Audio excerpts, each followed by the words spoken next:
자, 국제뉴스 좀 정리해드릴까요? 황기식의 국제시장, 동아대 국제전문대학원 황기식 교수 함께하겠습니다. 어서 오십시오. 어서 오십시오. 안녕하십니까?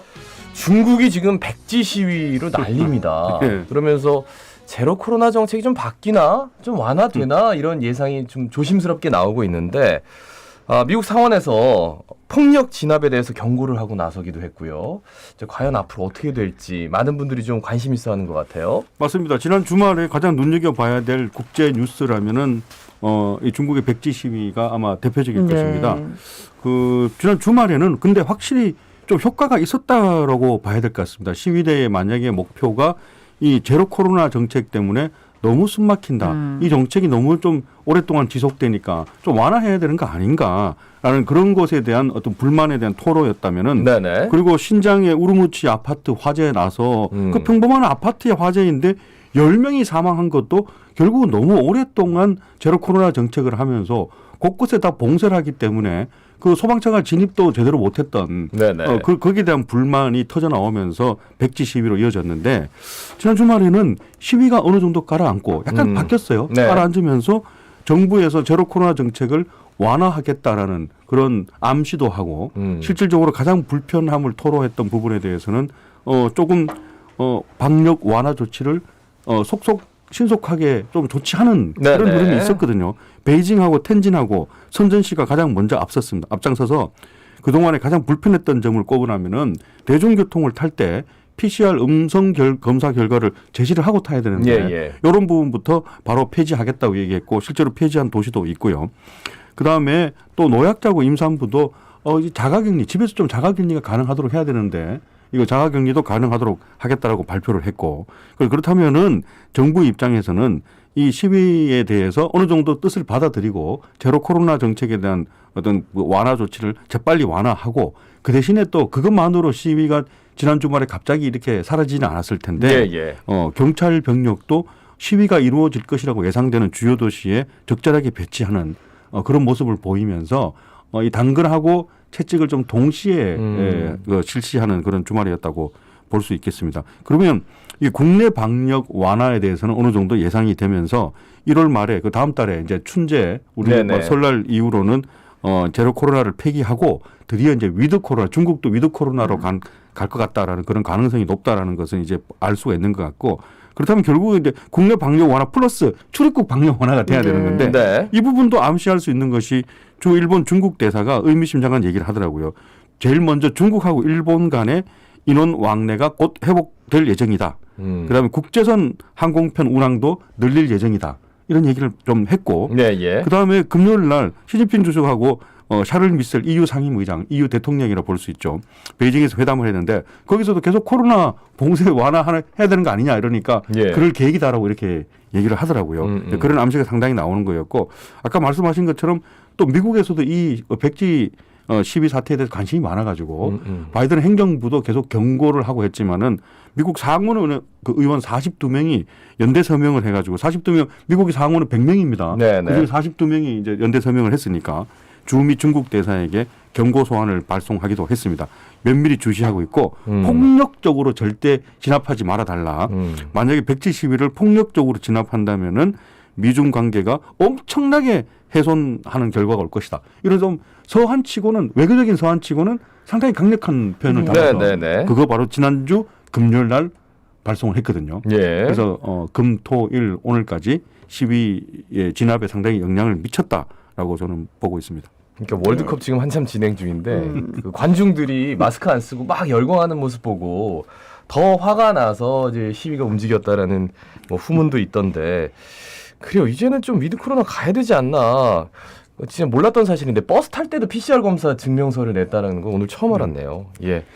다음 소식은 G7하고 EU에서 이제 러시아 원유 가격 상한제를 실시하겠다 해서 배럴당 60달러 이상 금지하는 성명을 발표했지요. 그렇습니다. 러시아 입장에서는 반발을 하겠죠. 안 그래도 전쟁 때문에 러시아가 원유 수출이 사실 경제의 특별한 기둥인데 세계 2위의 원유 수출국입니다. 러시아가. 여기에 가격을 절대 러시아산 원유는 60달러 이상 거래하지 못한다는 조치를 발표를 하니까 발끈하는 건 당연합니다. 여기 누가 주도를 했냐 하면은 G7하고 유로피안 유니온, 오스트레일리아가 주도를 했습니다.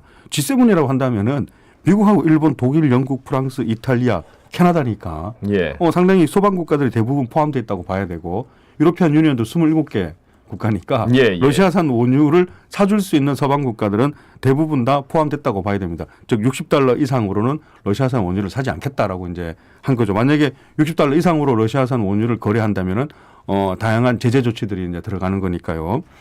그런데 러시아산 원유 수출에 대해서 $60 상한선을 두면은 이게 실질적인 효과가 있을까라고 생각하는 네. 또 국가들이 있습니다.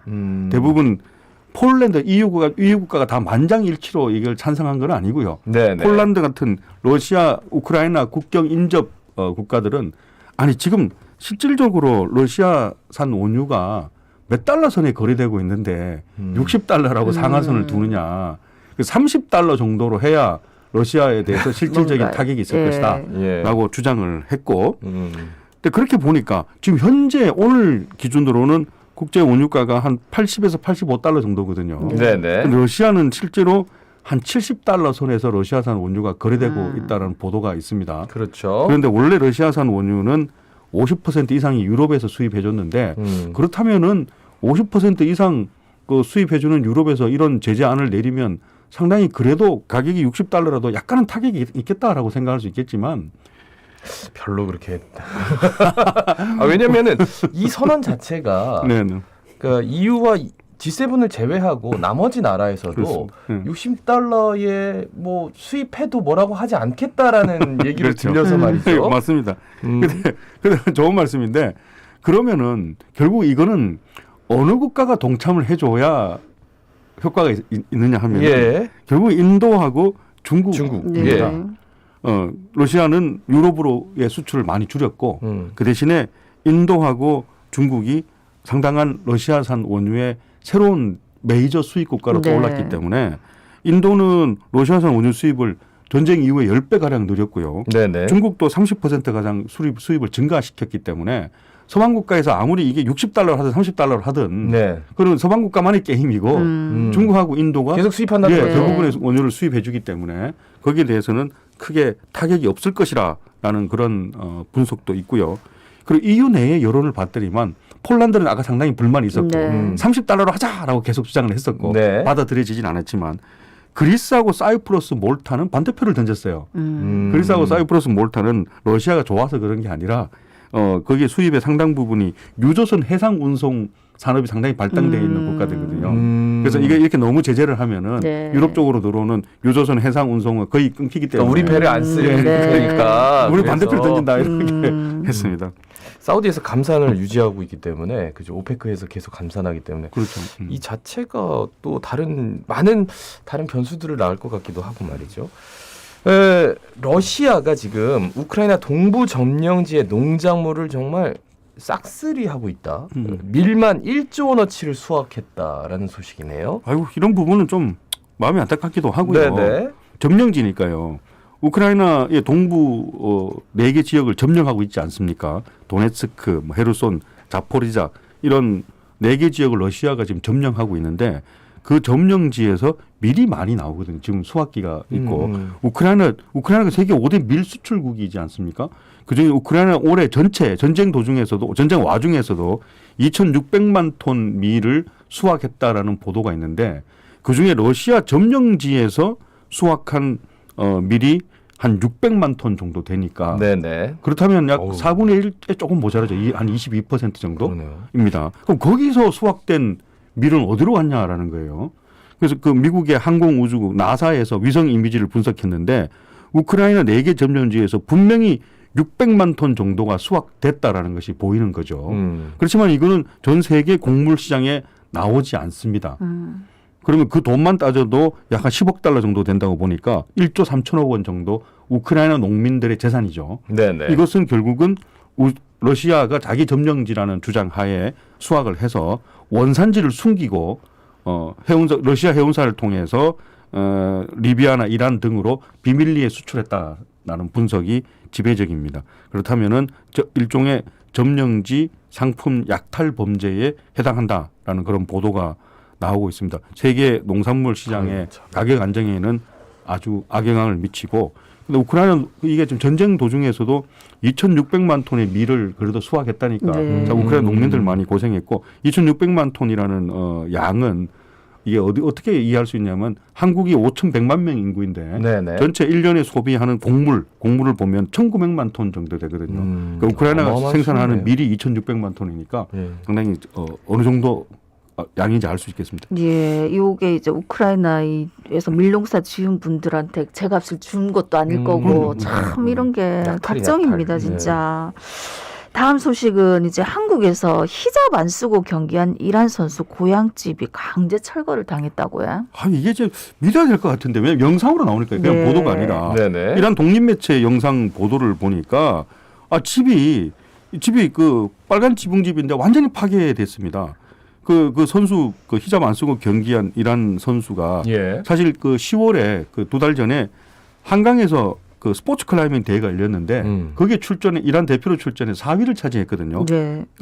엘라즈 레카비라는 여성 선수인데 그 선수의 고향 집입니다.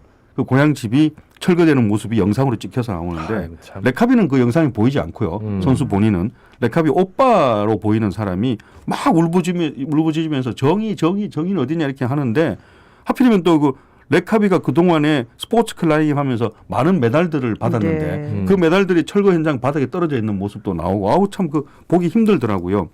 그래서 이 10월 달에 4위 하고 나서 이란에 귀국하니까 이란 당국에서 그 레카비 선수를 계속 탄압하고 괴롭혔던 어떤 그런 소식들이 나오고 있습니다. 왜냐하면 그 클라이밍 하는데 이 히잡을 전혀 쓰지 않고 했던 모습이 나왔거든요. 예, 예. 자, 그렇다면은 그 당시에 한참 그 마흐사 아민이 히잡 안 쓰고 저 경찰한테 고문당하다가 사망한 네. 여성에 대한 시위가 한참 일어날 때여서 그 시위대에서는 해외에 나가서도 스포츠 현장에서 히잡을 쓰지 않는 레카비 선수가 시위대 영웅으로 떠올랐거든요. 그렇다면은 이란 당국에서는 귀국한 이 선수를 어느 정도 조사하고 또 이게 탄압할 그럴 필요성이 있었다고 보기 때문에 이런 집도 강제 철거당하는 그런 결과가 이어집니다. 그런데 그 이란 당국에서도 성명을 발표를 했습니다. 반론했습니다. 집 철거한 거는 맞는데 건축허가 없는 무허가 건물이라 철거했다라고 발표를 했고 그리고 시기를 좀 잘 봐달라. 10월에 그 스포츠 클라이밍 대회에서 그 4위 하기 전에 그 대회 이전에 우리는 철거했는데 왜 그 후의 일이라고 얘기하느냐라고 반론을 제기했습니다. 반론이라고 하는데 뭐 다 집 부숴놓고 지금 나라에서 지금 국가적 폭력을 행사해놓고 지금 뭐 좀 군색한 변명 느낌이 드네요. 창고라는 쥐떼 때문에 뉴욕시가 골머리를 앓고 있답니다. 쥐킬러 공무원 연봉 2억에 채용 공고가 났다고요? 예, 뉴욕이 지금 코로나 이후로 쥐떼 때문에 너무 고생을 하고 있습니다. 이 뉴욕시장 에릭 아담스가 보다 지금 못해갖고 구인 공고를 냈는데 그 구인 공고 홈페이지에 들어가 보니까 에릭 아담스가 직접 글을 올렸는데 I hate nothing more than rats,라고 해놨더라고요. 그렇다면 나는 세상에서 쥐보다 더 싫은 건 없어라고 이렇게 해놓고 쥐만 전문적으로 잡는 쥐 공무원 채용할게요라고 하고 여기 꿈의 직업이기 때문에 제발 쥐떼하고 싸울 분은 응모해 주세요. 연봉은 17만 달러입니다. 17만 달러면 2억 2천만 원입니다. 그래서 이 채용이 된다면은 이분은 쥐 킬러 공무원이 되겠고 그 본인 또 직접 용어로 올렸던데 렛 자르라고 올렸습니다. 렛 자르면 예. 황제 이런 거지 않습니까? 쥐를 잡는 황제 이런 용어로 올렸습니다. 그런데 옛날에 제가 그 뉴욕 맨하탄 하도 무슨 애플 뭐 해가지고 타임스퀘어 가기 전에 지하철 탔는데 지하철에 쥐가 있는 거예요. 너무 깜짝 놀랐는데 보도 보니까 여긴 쥐도 또 엄청 크더만. 엄청 커요, 엄청 커. 사람들이 아무렇지도 않게 쥐는 이렇게 다니는 거 보고 야 이게 뭔 일인가 우리나라 같은 상상을 초월하는 일인데 그죠? 하여튼 그렇군요. 말씀 여기까지 했습니다. 고맙습니다. 고맙습니다. 감사합니다. 예, 지금까지 동아대 국제전문대학원 황식 교수였습니다. 예, 또 새로운 한 주가 시작이 됐는데 이번 주에도 또 바쁘게 새벽에 또 시작이 되지 않을까.